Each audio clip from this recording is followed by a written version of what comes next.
Usamos el teatro como una excusa para pensar. Pensar y hacer. Hacer el mundo. Inventarlo. Todo eso en media hora. ¿No será mucho? Superficie de Teatro, con Guillermo Arengo y Manuel Lorenzo. 70 bibliolatos, nada más, ni un mani para mascar, 4 minifaldas y un patín, olvidadas en un rincón. Salgan al sol, revienten, salgan al sol. ¿Cómo configura un director de teatro el espacio y el tiempo escénico? ¿De qué manera se construye esa especie de escena del crimen? Esa circunstancia en la cual parece diluirse la idea de que hay uno o más protagonistas para dar pie en su lugar a un entramado estructurante de la acción teatral.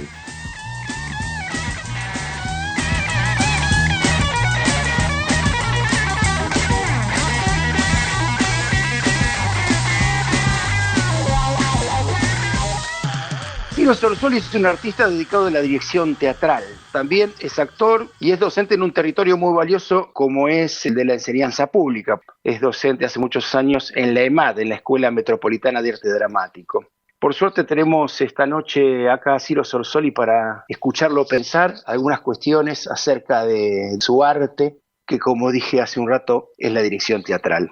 Mira, Ciro, a mí me gustaría empezar pensando el arte de la dirección teatral, dividiéndola como en 3 ejes. El primer eje es el eje del espacio, el eje de la puesta en el espacio, la creación del espacio escénico. El segundo eje sería el tiempo escénico, la creación de ese tiempo. Y el tercer eje, lógicamente, sería la actuación. Me gustaría escucharte pensar sobre estos 3 ejes, cómo los abordás, cómo son tus políticas como director. A ver, el punto es quizás por la formación que tuve, es decir, mi formación fue actoral en la escuela, que en ese momento era la Municipal de Arte Dramático, de la cual después pasé a ser docente en la carrera de formación del actor, en principio, durante muchos años. Y el tema es que al momento de mi formación actoral, por el tipo de formación que tuve con Marta Serrano, quien fue mi profesora en la escuela, el tema del espacio y del tiempo lo fui asumiendo como elementos de la actuación. Entonces, al momento de después empezar a dirigir, me daba cuenta que el modo en que yo encontraba o que encuentro, quizás pensando inclusive que estaba haciéndolo mal, pero era por el lugar donde yo podía entrar, tenía que ver con algo del orden de la situación dramática, o sea, algo que sucedía entre los actores, pero siempre sucedía en un espacio, es decir, lo que sucedía era lo que era, en tanto sucedía en un determinado espacio y no en otro. Entonces el espacio terminaba para mí entendiéndose como un elemento de la actuación, y el tiempo en donde se desarrolla esa situación también es un elemento de la actuación. Entonces, al momento de pensar el espacio, los espacios se me presentan siempre como escenas del crimen, como por ejemplo decir, cómo va a modificar la situación dramática. Por un lado, qué cuenta el espacio per se, pero en realidad cómo funciona el espacio en relación a la situación. Había una cosa que nos decía Marta, que era tomar el espacio como una circunstancia y que por lo tanto el espacio había que accionarlo. Entonces, el punto era que la situación que vos desplegabas dentro del espacio como actor se modificaba en tanto vos ponías en juego al espacio como un elemento de tu actuación. No como que vos actuabas en un espacio, sino que el espacio es un elemento de tu actuación. No sé si suena un poco como un trabalenguas, pero la posición es muy distinta al momento de cómo el actor se percibe a sí mismo. Es decir, yo soy el que soy en tanto estoy en un determinado lugar. Y hago lo que hago en tanto lo despliego de una determinada manera en un tiempo, digamos. Entonces esos 2 elementos empiezan a emerger como elementos de la situación dramática, a la vez que son modificadores de la situación dramática, ¿no? Como si fuese una especie de ida y vuelta, que uno no sabe bien como el huevo y la gallina, no sabe dónde empieza, si el espacio empezó la actuación o la actuación arrancó modificada por ese espacio. El tema es que están imbricados, sería la palabra, no sé si la uso bien, ¿no? Uno en otro, digamos. Entonces, si bien al momento de pensar el espacio, yo lo pienso más que nada como si fuese una especie de arenero, ¿no? Es decir, como si fuese un espacio que tiene que resultar estimulante para la situación, estimulante para el que tiene que estar dentro del espacio, a la vez que cumpla una función para el espectador, pero sé que el espacio incluso aparece al espectador a través de la actuación. Es decir, el espacio se devela en tanto elemento dramático a través de la actuación. Si no, ser un elemento decorativo, que en esto no hay un juicio de valor, sino que simplemente cada uno lo encara como lo encara, digamos, ¿no? Y el tiempo, como el espacio es el aquí y el tiempo es lo que marca la hora, son como 2 líneas sobre las cuales se despliega la actuación, que la actuación, una de sus dificultades es estar en un constante presente, es decir, poder estar en ese punto que no es ni 2 pasos adelante ni 2 pasos atrás, sino en el instante presente. Y el instante presente, que es el aquí y ahora, está dado materialmente por el aquí y ahora del actor, que es el espacio en donde está actuando y el tiempo en donde está actuando, digamos, ¿no? Algo así sería.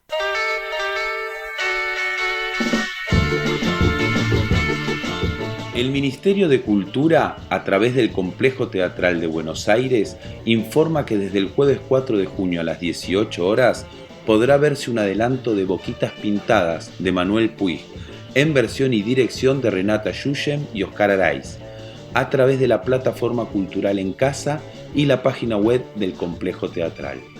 Se trata tanto de un registro del proceso de ensayos en forma remota, un adelanto del espectáculo y una exploración de este nuevo formato de encuentro y producción. Entonces, podemos decir que en tu teatro la actuación tendría un lugar central en la concepción de este arte.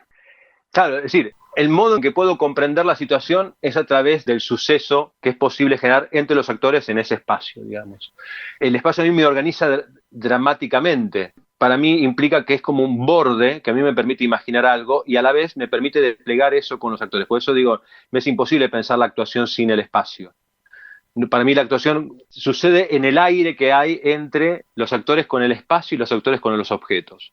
Por ende, a la hora de encarar una situación dramática es para mí a través de la actuación, de sentir que estoy trabajando en el espacio de la actuación, que a mí me permite comprender todos los demás elementos, e inclusive comprender el texto más allá de lo que se dice, ¿no? Es decir, poder comprender qué es lo que me hace decirlo, y entonces ahí se me abre un mundo, pero es a través del trabajo con los actores. Bueno, ya lo dice Peter Brook, ¿no? Digo, podemos sacar todo y dejar solamente un actor y alguien que lo mire, y ahí ya hay un hecho teatral. El punto acá es esa cosa que se despliega en tanto es mirada, ¿no? Es decir, obviamente. Pero la actuación me parece que es como un eje para mí, es a través del cual yo puedo comprender todo lo demás, digamos, y todo lo demás se empieza a organizar. Por eso digo, más allá de los actores, es la situación dramática, que me parece que es como más abarcadora como concepto.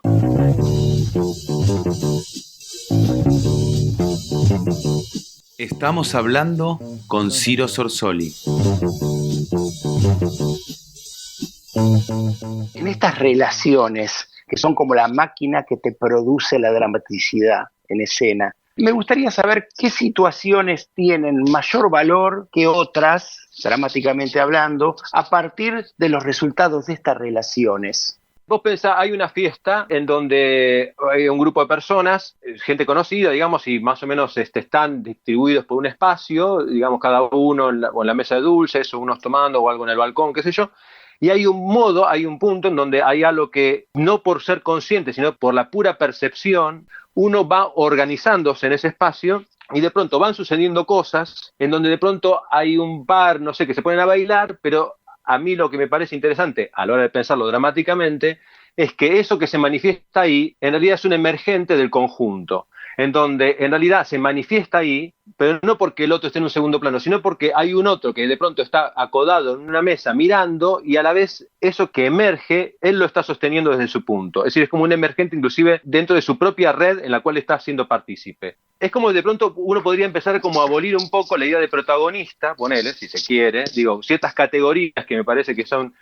Es como si dijese, bueno, la idea de protagonista es un modo de ordenar de una manera desde la literatura, o inclusive, no sé, desde el mercado, si se quiere, pero en el hecho dramático, al momento de que hay un grupete en escena, ya hay un punto donde vos decís, eso que está sucediendo, de pronto emerge aquel que desde afuera se lo sabe protagonista, pero en realidad, dentro del tramado, todos estamos sosteniendo de la misma manera aquello que emerge a través de alguien que dice una determinada cosa.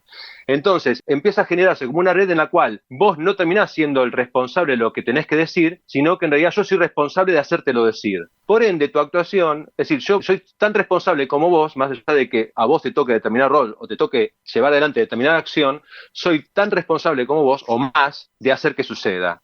Entonces, claramente, en la distribución, en lo que se ve desde afuera, hay diferentes grados, si se quiere, pero en realidad hacia el interior de la situación, en realidad cada uno está tocando lo que le toca tocar, digamos, o tironeando el modo que le toca tironear, esa tensión dramática que de pronto se manifiesta en alguien que pega un grito.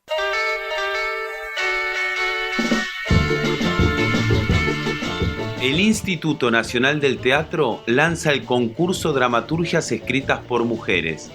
A partir del 15 de junio y hasta el 18 de agosto estará abierta la convocatoria, destinado a autoras residentes en las provincias y en la Ciudad Autónoma de Buenos Aires. El concurso no posee limitaciones de edad, temáticas o estéticas. Las obras presentadas deberán ser inéditas o no estrenadas y podrán ser escritas por más de una autora.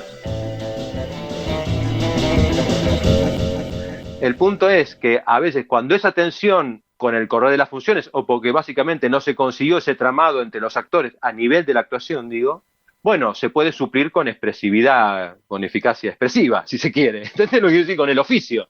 Pero lo interesante es cuando en realidad lo que a vos te toca hacer es algo que emerge de vos, en realidad como fruto de las modificaciones que te provocan los demás. Entonces ya casi tu actuación está en tus manos.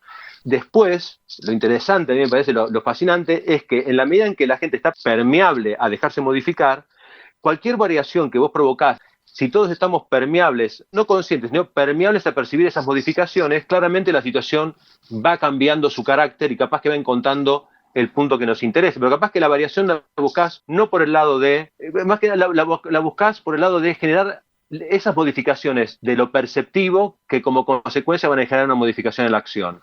Como si te dijese, a veces a mí me es más fácil trabajar por el territorio de la sensopercepción. Por eso te hablaba del estímulo. Porque siento que el estímulo no usás la palabra para hacerte entender, sino que puedes apelar a otras cuestiones. Por eso, insisto, en la medida en que los actores están permeables, vos sabés que si cambiás, es como cambiar la altura de un zapato. Si esa persona está sensible a esa diferencia, cambiás mínimamente la altura de un zapato y hay algo en la actuación que se modifica. Y remata con un rodete, ponele, ¿no? Pero digo, son modificaciones que operan sin apelar a la palabra, que siempre termina siendo engañosa, porque apelás a un supuesto acuerdo en donde creemos entender lo mismo sobre lo que hablamos, ¿no?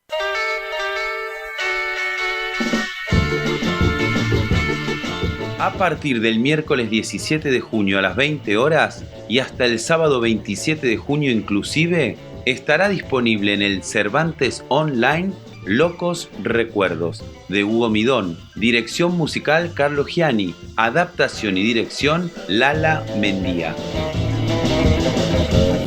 Ciro, y en esta red comunitaria dramática que vos armás, ¿cómo funciona el texto dramatúrgico preexistente y cómo funciona la repetición? Un poco hablaste hace un rato de eso, pero ¿cómo funciona en la repetición? A ver, el tema del texto es interesante, ahí cito de nuevo a Marta Serrano, porque había una cosa al momento de encarar texto, en el tiempo de formación, que para mí es muy visual, es decir, el texto dramático es un punto de, obviamente todo depende de las condiciones de producción en las cuales estás trabajando, ¿no? Es decir, para mí todo esto que hablamos necesita primero tener un conocimiento de cuáles son las condiciones en las cuales vamos a trabajar, ¿no? En relación a los tiempos y a los espacios que tendremos para trabajar. Teniendo en cuenta eso, con respecto al texto uno diría, bueno, lo que planteaba Marta, que me parece interesante, era que el texto dramático era un punto de partida para después convertirse en un punto de llegada. Vos partías del texto, empezabas a explorar la situación dramática de manera tal de, en esa exploración, arribar al texto como necesidad. Esa era la condición, de que todo tu trabajo estaba puesto en qué es lo que vos tenías que desplegar en el trabajo de ensayo, porque estamos hablando del ensayo, que es la parte más interesante, digamos, como la parte de abajo de la superficie, digamos, que después sostiene lo que es una función, que es cómo arribás a ese texto como una necesidad. Y pensando el texto simplemente como aquella punta visible, no como la totalidad de lo que pasa. Es decir, esta es la cuestión, ¿no? Que el texto no es lo que pasa, sino que emerge de lo que pasa y que eventualmente da cuenta de lo que pasa, pero el texto es apenas una punta de lo que es posible ser dicho. Entonces todo eso te abre como un campo en donde decís, bueno, qué tensiones, qué cada uno ahí donde se empieza a tejerse y cada uno va poniendo en juego su propia relación con el texto y lo que le pasa a cada cual con un mismo texto, ¿no? Tomado por diferente gente que lo empieza a trabajar. ¿Qué buceos generás y qué tipo de relaciones generás para que de pronto ese texto sea necesario ser dicho? Sabiendo, insisto, que el texto no es lo que pasa. Me parece que esa era una de las cuestiones que más nos insistía y que para mí quedó como muy grabada. Es decir, el texto no es lo que pasa, sino que emerge lo que pasa. Por ende, cuando nos proponía leer un texto, todo el tiempo el entrenamiento pasaba por el lado de, sabiendo que era un texto que vos ibas a trabajar como actor, ponele, es decir, la consigna era leer el texto, tratando de leer a través del texto, es decir, tratar de leer el texto, tratando de inferir qué es lo que pasa, no qué es lo que digo, sino qué es lo que pasa, y que el texto nos da pistas, no queda capturado por la letra, digamos, un poco. Cuando vos llevas a ese territorio de decir, bueno, ¿cómo yo genero ese sistema, si se quiere, como esa red, ese organismo de estímulos? Porque para mí, en un punto es, yo digo, bueno, vos lo que ves son acciones, el texto poniéndolo en el campo de las acciones, de aquello de lo que emerge, ¿no? Ya sea un caminar, un quedarse quieto o un hablar, como una acción, digamos. Pues decís, bueno, detrás de la acción, lo que sostiene esa acción surge de algo que me estimuló a llevarlo, digamos, adelante, llevar adelante un determinado movimiento, o algo que me estimuló a quedarme quieto, o algo que me estimuló a decir algo. Pero hubo algo que percibí o que vino de afuera que me estimuló a llevar adelante esa determinada acción o ese determinado texto. Entonces, a la hora de repetir, y ahí voy a la segunda parte de tu pregunta, la pregunta interesante al hablar de repetición es preguntarse, bueno, ¿qué es lo que repetís? Vos lo que haces es repetir lo que haces, repetís la parte visible, digamos, o lo que tenés que intentar repetir es volver a generar las condiciones de volver a dejarte estimular hoy, por lo que pasa hoy en tu acto de actuar, para que a partir de lo que hay hoy, no que sea ni lo que convenga, ni lo que me viene bien o mal, sino que reconocer lo que hay, para eso que hay, transformarlo, como ese estímulo, transformarlo en mí, para que me permita desde ahí hacer lo que tengo que hacer en el campo, en el plano de la ficción. No sé si es claro el punto. El tema es poder ubicarse en el aquí y ahora de la actuación sin rechazar nada de lo que pasa, digamos, sin estar diciendo, ay, qué pena que no estamos como ayer, ni, sería ideal estar de tal manera. No, reconocer lo que hay, digamos, ¿no? Que no es ni bueno ni malo en principio, sino que es como estamos hoy, sabiendo que en mí está la capacidad de poder tomar eso, por pequeño que sea, como un estímulo, o inclusive si hay nada, la nada también como estímulo, digamos. Confiar en mí, en que en mí, a través del encuentro con lo que me rodea, lo voy a poder transformar en función de lo que necesito para llevar adelante lo que tengo que hacer en el plano de la ficción, ¿no? Pero son como dos planos, pero creo que a la hora de repetir, la repetición que es como parte, digo, hay como dos ejes, ¿no? El tema de poder estar en el tiempo presente, del aquí y ahora, y el tema de poderlo repetir, vos decís, bueno, repetir es repetir una disponibilidad, si se quiere, volver a estar disponible a que las cosas me vuelvan a estimular, a que el otro vuelva a hacerme desconocido, y a que yo poder volver a resultarle desconocido al otro para volvernos a ver, porque el problema de la repetición es que la repetición lo que hace es generarte como una especie de, como decían los rusos, digamos, una especie de automatismo de la percepción, digamos, ¿no? Como que ya no percibís, ya lo que haces es entender, pero no ves, digamos. Entonces ya hay un punto en donde empezás a sostener tu actuación desde vos mismo, se deja de sostener de lo que te rodea, porque empezás a entrar en una especie de autonomía. Creo que ahí siempre el otro es la mejor manera de poder salir de ese automatismo y volver a mirar, digamos, ¿no? Esto es Superficie de Teatro y estamos hablando con el director Ciro Sorsoli. A partir de esta política que vos también describís, en donde la dimensión humana está tan presente, me refiero a la idea de lo comunitario, a la idea de la red, a la idea de la porosidad de los sujetos en la comunidad, de la disponibilidad, ¿no? ¿Cómo te disponés vos a trabajar cuando el objetivo se vuelve mayoritariamente comercial? Hay una cuestión, cuando hablamos del tema cuando mencionas lo comercial, lo que yo te mencionaba, el tema del mercado, vos fíjate que para mí eso de alguna manera trasciende el circuito, porque tiene que ver más que nada con una comprensión de vos mismo en tanto desde dónde vos te parás a actuar. Y ahí lamentablemente cuesta mucho, digamos, poder sobreponerse a unas lógicas que tienen que ver con la época que nos toca, que llevan al individuo a pensarse de una determinada manera. Y uno hace teatro, pero está atravesado por su época. Poder pensarte en relación con un otro es casi una tarea de la cual vos tenés que tomar una decisión para hacerlo de esa manera, porque si no las cosas están dadas para que todo tiende a que vos te pienses de una manera diferente. Eso para mí atraviesa cualquier manifestación artística y de cualquier ámbito, digamos, porque tiene que ver con un posicionamiento. Ahora, En la experiencia que yo puedo haber tenido, por ejemplo, en el territorio de lo comercial, que para mí concretamente tuvo más que ver con unos tiempos, digamos, que estaban dados. Por ejemplo, en la última experiencia que tuvimos el año pasado, digamos, tuve la posibilidad de trabajar una comedia con 4 actores de teatro, como Juan Minujín, Jorge Aruzzi, Valeria Lois, Héctor Díaz, en donde había una disponibilidad al riesgo, es decir, a tratar de poder descubrir en el encuentro entre ellos, en un juego, como si te dijese, de ida y vuelta, poder desplegar la pieza y poder hacerla aparecer, aunque el tiempo fuese más reducido. Todo tiene que ver con que haya un entendimiento desde dónde ponerse a laburar, digamos, y eso para mí va más allá del circuito. Sí, lo que varía, sí, concretamente son los tiempos, que uno no tiene como un dominio del tiempo, pero tampoco lo tiene en el teatro oficial, ¿no? Es decir, más o menos ahí los tiempos son bastante similares. Entonces, lo que queda ahí es tener un espacio estimulante, un encuentro con el escenógrafo que permita un ida y vuelta como para generar un espacio estimulante, y actores que tengan una buena tolerancia al riesgo, aunque pareciera que hubiese menos márgenes para el riesgo, pero sí el riesgo hacia el interior del ensayo como para poder darnos un tiempo de poder descubrir la pieza, porque pareciera que uno tendría que tener una idea de la pieza y esa idea ejecutarla. Yo no podría, y las veces que lo he intentado me ha costado y tuve que dar vueltas sobre la marcha, es decir, volver a confiar en algo que tiene que ver con una zona del instintivo, con una zona del no terminar de saber del todo, por más de que después las condiciones siempre le exigen un saber. Bueno, uno puede tener unos ciertos saberes previo a ponerse a ensayar, pero yo mis comprensiones, y creo muchas veces que la comprensión de ese mundo por debajo de la superficie que puede crearse, lo descubrís en el espacio de ensayo. Por eso digo, lo importante es, básicamente, es que sean actores que les guste encontrarse, que creo que es una condición para llevar adelante una pieza teatral, ¿no? Que haya deseo de saber que voy a poder desplegar mi trabajo si hay un ida y vuelta. Se le puede llamar de miles maneras, ¿no? Digo, cada uno lo puede llamar de una manera diferente, pero sí que el otro me sea indispensable, digamos. Y en el caso de la experiencia del año pasado, digo, de la verdad, estuvo buenísimo, digamos, en ese nivel, a nivel actoral. Más allá de después de lo que pase con la pieza, que además uno, bueno, intenta que la pieza pueda encontrar un diálogo con el público, pero también lo que sucede ahí también es que en todos los casos la pregunta es ¿qué papel juega el público, digamos? Es decir, ¿cuál es el deseo de encontrarse en este material con aquellos que lo van a venir a ver? ¿Cuál es ese encuentro que yo desearía que suceda? Más allá de que no tengo el control sobre ese encuentro, pero sé que la pieza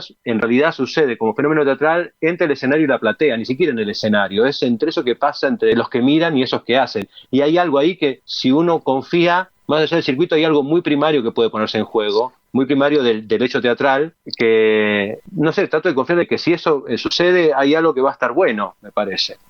No sé si respondí.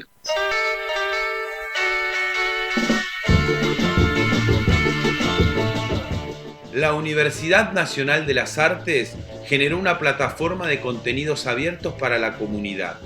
Las Artes Conectan. Para más información, www.una.edu.ar.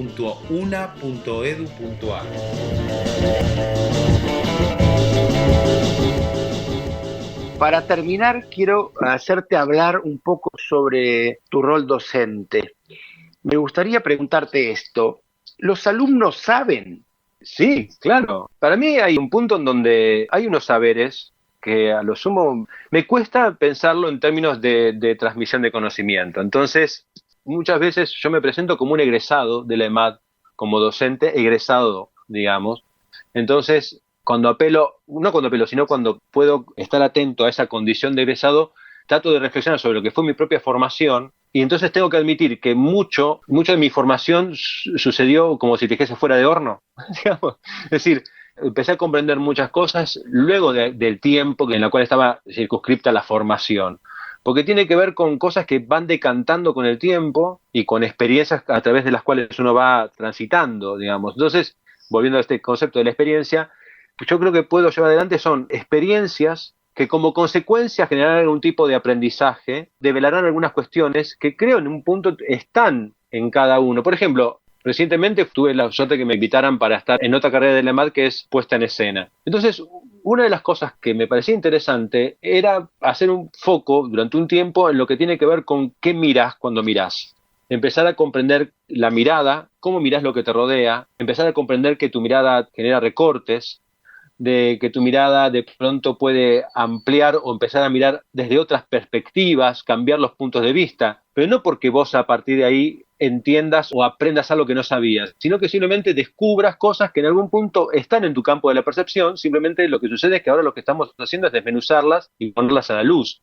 Eso por un lado, y por otro lado también la idea de poder colaborar a que el otro pueda comprender qué es lo que quiere o cuál es el lugar desde donde quiere ponerse a trabajar en el arte escénico, digamos, su propio lenguaje, poder diferenciar lo que es su propio lenguaje de cosas que de pronto las adquiere, pero sin darse cuenta que de pronto son ajenas. Simplemente ponerlas en crisis, ayudar a poner en crisis sin miedo, aprender a comprender que el error es una llave interesante para poder comprender ciertas cuestiones, elevar los niveles de tolerancia con respecto a la incertidumbre, comprender cuál es su relación con el control y empezar a bajar las necesidades de control, como para empezar a comprenderse de un lugar diferente, digamos.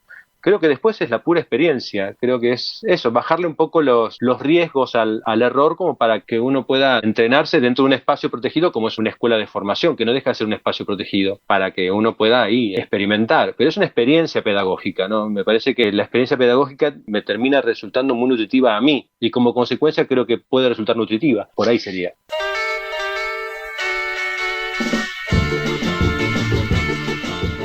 Teatro en cuarentena. Caras y Caretas presentó su nueva programación online. Quédate en casa. Charlas sin caretas. Encuentros vía Instagram, en vivo con preguntas que los integrantes del grupo de los Bla Bla le hacen a artistas de nuestra cultura nacional. La idea es que el público pueda interactuar y conocer los pensamientos, anhelos y opiniones acerca del quehacer de hoy en el futuro incierto e inmediato. Ciro Sorsoli, nos has estimulado en estos 45 minutos por demás, nos dejas la cabeza llena de conceptos preciosos que seguramente nos van a acompañar un montón de días. Gracias, mil gracias por la invitación y un placer poder hablar de teatro y encontrarle cada vez más particularidades en esta conversación con vos, Guilla. La verdad que estuvo buenísimo. Muchas gracias. Abrazo enorme. Otro.